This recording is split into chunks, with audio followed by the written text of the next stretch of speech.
बच्चों नमस्कार। बच्चों हम लोग पढ़ रहे हैं कक्षा 6वीं गणित में महत्वपूर्ण प्रश्नों की विशेष श्रृंखला, और इस श्रृंखला के अंतर्गत हम लोग देख रहे हैं अति महत्वपूर्ण प्रश्नों को। बच्चों पूर्व भागों तक हमने लगभग 28 प्रश्नों को कर लिया है। आज हम पढ़ेंगे प्रश्न क्रमांक 29 व उससे आगे के प्रश्नों को।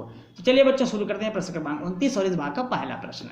रमा ने 17 पंक्तियों में, ध्यान समझिएगा बच्चों, रमा ने 17 पंक्तियों में कुल 544 पौधों की रोपाई की। तो बताइए प्रत्येक पंक्ति में कितने पौधे की रोपाई की गई। अब यहाँ पर सबसे पहले हम देखेंगे कि 17 पंक्ति में कुल कितने पौधे रोपाई किया गया। तो पौधों की संख्या है 544। कितना है? 544। अब यहाँ इस प्रश्न में दिया हुआ है, इस प्रश्न में है 17 पंक्ति में कुल पौधों की संख्या। 17 पंक्तियों में कुल पौधों की संख्या या कुल पौधे जो रोपे गए वो है आपका 544। कितने पौधे हैं? 544। अब आपको बताना है कि एक पंक्ति में पौधों की संख्या कितनी है, इसलिए एक पंक्ति में पौधों की संख्या। अब एक पंक्ति में पौधों की संख्या आपको मालूम करना है, इसके लिए आपको करना है भाग।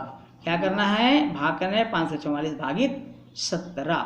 अब 544 को 17 से भाग कर दीजिए। 17 एकम 17, 17 दूनी 34, 17 का पहाड़ा पढ़ेंगे बच्चों और देखेंगे 54 से ज़्यादा ना हो तो 17 तिया 51, 3 बार में चला गया। अब यहाँ पर 54 से 51 घटा दीजिए तो बचेगा 3। अब बची हुई संख्या वो है 4, उसको आप उतार लीजिए। फिर 17 का ऐसा पहाड़ा पढ़िए कि 34 या उससे ज़्यादा ना हो तो 17 दूनी 34। अब यहाँ पर देखेंगे कुछ भी शेषफल नहीं बचा और भागफल आ गया हमारा 32, अर्थात प्रत्येक पंक्ति में 32 पौधे लगाएंगे, अर्थात एक पंक्ति में पौधों की संख्या कितनी होगी? 32 होगी। तो 32 हमारा क्या हो गया? इस प्रश्न का आंसर हो गया। चलिए देखते हैं अगला प्रश्न। मंजुलता 1800 रुपये लेकर बाजार गई। मंजुलता 1800 रुपये लेकर बाजार गई। 135 रुपये का पर्स खरीदा, 75 रुपये का रुमाल और 1200 रुपये की कपड़े खरीदे। तो बताइए उसके पास कुल कितने रुपए बचे। अब यहाँ पर उसके पास कुल कितने रुपए बचे, इसको मालूम करने के लिए सबसे पहले उन्होंने कितना रुपए खर्च किया ये हम मालूम कर लेते हैं। सबसे पहले देखेंगे बच्चों वो कुल कितने रुपए लेकर के बाजार जाती है। तो कुल उनके पास जो रुपए था वो था कुल रुपये बराबर 1800 रुपये। कितने रुपए? 1800 रुपये। ये इतने रुपए लेकर के वो बाजार जाती है। खर्च कहाँ कहाँ करती है? खर्च करती है सबसे पहला काम 135 रुपये का पर्स खरीदती है। पर्स खरीदी बराबर 135 रुपये। पर्स खरीदी बराबर कितने रुपए का? 135 रुपये का। उसके बाद 75 रुपये का रुमाल खरीदा। रुमाल खरीदी बराबर 75 रुपये। कितने रुपए का रुमाल? 75 रुपये का रुमाल।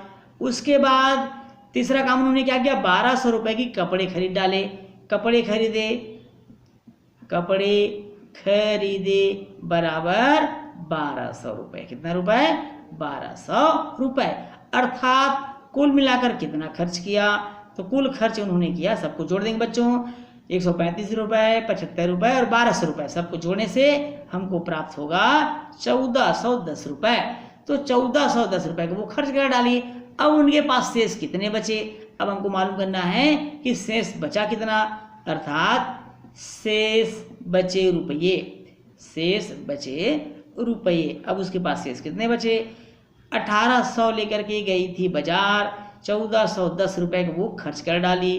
तो 1800 में 1410 को घटा दीजिए, घटाने से हमको प्राप्त हो जाएगा 390 रुपये। कितने रुपये प्राप्त होगा? 390 रुपये, जो इस प्रश्न का आंसर भी होगा। तो चलिए बच्चे चलते हैं अगले महत्वपूर्ण प्रश्न की ओर। निम्न संख्याओं को संख्या रेखा पर निरूपित करके परिणाम बताइए। हमको संख्या रेखा, इससे पहले के सवाल में संख्या रेखा पढ़ा है, उस संख्या रेखा पर निरूपित करना है और इसके आंसर आपको मालूम करना है। तो चलिए चलते हैं पहले प्रश्न की ओर। पहला प्रश्न है 2 धन ऋण 4। 2 धन ऋण 4। तो सबसे पहले बच्चों आपको एक संख्या रेखा बनाना होगा, जैसा कि आज आपने इससे पहले के सवाल में हल किया था। एक संख्या रेखा बनाना है जिसमें बीच में शून्य रख देंगे आप। शून्य के बाईं ओर ऋणात्मक संख्याओं को दर्शाना है, शून्य के दाईं ओर धनात्मक संख्याओं को दर्शाना है। समान दूरियों पर इस तरह से आप खंड बना लीजिए, 1 2 3 4 5 6 7 8 इस तरह से। और बाईं ओर ऋणात्मक संख्याओं के लिए भी आप इसी प्रकार बना लीजिए, ऋण 1 ऋण 2 ऋण 3 ऋण 4 ऋण 5 इस तरह से आप बना लीजिए। अब चलिए प्रश्न की ओर चलते हैं। सबसे पहले हमको चलना है शून्य से 2 दाईं ओर। क्यों? क्योंकि 2 धनात्मक संख्या है और शून्य के दाईं ओर है, तो हम चले गए शून्य से 2 धनात्मक संख्या अर्थात 2 के पास चले गए। फिर आना है ऋण 4, और ऋण का मतलब होता है वापस जाना। कितना वापस जाना है बच्चों? 4 कदम वापस चलना है आपको। 2 कदम आगे बढ़ के 4 कदम पीछे हो जाना है। अब यहाँ से ध्यान से देखिए गिनना कैसे है, 1 2 3 4, अर्थात हम कहाँ पर वापस आ गए? ऋण 2 के पास वापस आ गए। कहाँ पर वापस आ गए हम? ऋण 2 के पास, अर्थात 2 धन ऋण 4 बराबर आंसर आएगा हमारा ऋण 2। कितना आएगा? ऋण 2। बहुत सरल है। चलिए अब इसी में देखते हैं दूसरा प्रश्न है। दूसरा प्रश्न दिया है 6 धन 4 ऋण 2 दिया हुआ है बच्चों। 6 धन 4 धन ऋण 2, ये इस प्रकार दिया हुआ है। इसके लिए भी आपको क्या करना है? सबसे पहले एक संख्या रेखा का निर्माण कर लेना है। स्केल की मदद से आप संख्या रेखा बना लीजिए। संख्या रेखा इस प्रकार बना लीजिए बच्चों, 1 2 3 4, इसको दर्शा दीजिए समान भागों में। इस तरह से बांटने के बाद संख्याओं को इस पर निरूपित करना है, धनात्मक की ओर भी और ऋणात्मक की ओर है। इधर ऋणात्मक संख्या को दर्शाना है और शून्य की दाईं ओर धनात्मक संख्याओं को दर्शाना है। अब यहाँ पर 1 2 3 4 इस तरह से संख्या रेखा पर बराबर लिख लीजिए आप समान दूरियों पर। ये इस प्रकार हमने इसको दर्शा दिया है। ऋणात्मक को भी दर्शा दीजिए बच्चों, ऋण 1 ऋण 2 ऋण 3 ऋण 4 इस तरह से दर्शा दीजिए। अब सबसे पहले चलना है 6 शून्य के दाईं ओर, क्योंकि 6 धनात्मक संख्या है तो शून्य की दाईं ओर जाएगी। 6 तरफ आप चले जाइए, ये हम चले गए 6 के पास। 6 के बाद चलना है आगे और चलना है धन 4, 1 2 3 4, अर्थात हम पहुंच गए कहाँ पर बच्चों? 10 पर पहुंच गए। कहाँ पर पहुंच गए? 10 पर। लेकिन ऋण 2 अर्थात 2 कदम हमको पीछे हटना है। 1 2, हम कहाँ पर वापस आ गए? 8 के पास वापस आ गए। कहाँ पास वापस आ गए? 8 के पास, अर्थात जब हम इसको हल करेंगे 6 धन 4 ऋण 2, अब हमको प्राप्त होगा 8। कितना प्राप्त होगा? धन 8, जो इस प्रश्न का आंसर होगा। अब चलिए बच्चों चलते हैं इसी में तीसरा प्रश्न जो दिया हुआ है। वो तीसरा प्रश्न है, बहुत सरल लग रहा होगा, आप सबको समझ में आ रहा होगा अच्छे से। अगर किसी प्रकार कोई दिक्कत हो आप कमेंट्स बिल्कुल करिए, आपके सवालों का जवाब दिया जाएगा। अब इसके लिए भी प्रश्न है 4 धन ऋण 3 धन ऋण 5। तो सबसे पहला काम कि हम एक संख्या रेखा का निर्माण कर लें स्केल की मदद से, जैसे कि हमने पूर्व के प्रश्नों में किया है। इस तरह से हमने एक संख्या रेखा बनाया। संख्या रेखा में शून्य की बाईं ओर ऋणात्मक संख्याओं को दर्शाना है और दाईं ओर धनात्मक संख्याओं को दर्शाना है। समान दूरियों पर इस तरह से संख्याओं को आप निरूपित कर लीजिए। समान दूरियों पर, समान दूरी में 1 2 3 4 इस तरह से आप अंकित कर लीजिए, जिससे हमको संख्या रेखा बनाना आसान हो जाए। इसी प्रकार ऋणात्मक संख्याओं को भी शून्य की बाईं ओर अंकित कर लीजिए। ऋण 1 ऋण 2 ऋण 3 ऋण 4 इस तरह से अंकित कर लीजिए। अब हमको देखिए प्रश्नानुसार हमको कहाँ चलना है? सबसे पहले 4 अर्थात 4 धनात्मक संख्या है तो शून्य से दाईं ओर चलेंगे हम। ये इस तरह से हम 4 तक चले गए। उसके बाद ऋण 3 अर्थात 3 कदम हमको पीछे आना है बच्चों। 1 2 3 कदम हम पीछे आ गए। जब हम पीछे आए तब हम पहुंच गए धन 1 पर। फिर ऋण 5 कदम पीछे आना है। 1 के पास अभी पहुंचे हैं, यहाँ से 5 कदम पीछे, 1 2 3 4 5 हम यहाँ पर पीछे आ गए।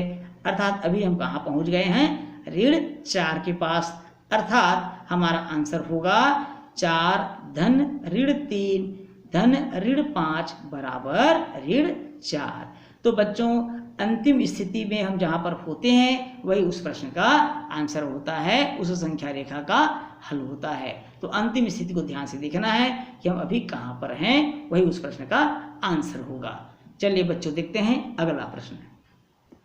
2 पूर्णांकों का योग 85 है। यदि एक पूर्णांक ऋण 15 है तो दूसरा पूर्णांक ज्ञात कीजिए।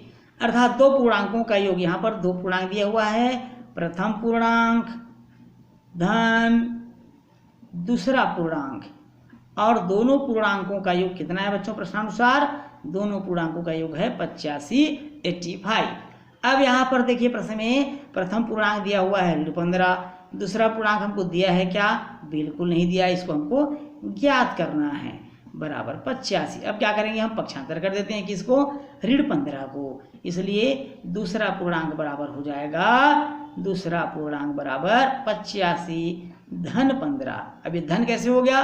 क्योंकि ऋण 15 था और ऋणात्मक संख्याएं पक्षांतर करने से धनात्मक हो जाती है। 85 और 15 को जोड़ दीजिए बच्चों। 85 और 15 को जोड़ने से हमको प्राप्त हो जाएगा 100, जो इस प्रश्न का आंसर होगा। अर्थात दूसरा पूर्णांक कितना है? 100 है। ये इस प्रश्न का आंसर है। तो बच्चों इस प्रश्न के साथ ही आज का क्लास हमारा यहीं समाप्त होता है। उम्मीद है आप सबको बहुत अच्छे से समझ में आया होगा। बच्चों आप कमेंट्स जरूर किया करें, आपकी कमेंट से हमको ताकत मिलती है और कुछ नया करने का मन करता है, तो निश्चित रूप से आप कमेंट्स करें। बच्चों यदि वीडियो अच्छा लगे तो वीडियो को लाइक और शेयर करिएगा, और यदि आप चैनल में नए हैं तो चैनल को सब्सक्राइब करना बिल्कुल नहीं भूलिएगा। बच्चों आपसे फिर मुलाकात होगी अगले भाग में महत्वपूर्ण प्रश्नों के साथ। तब तक के लिए नमस्कार।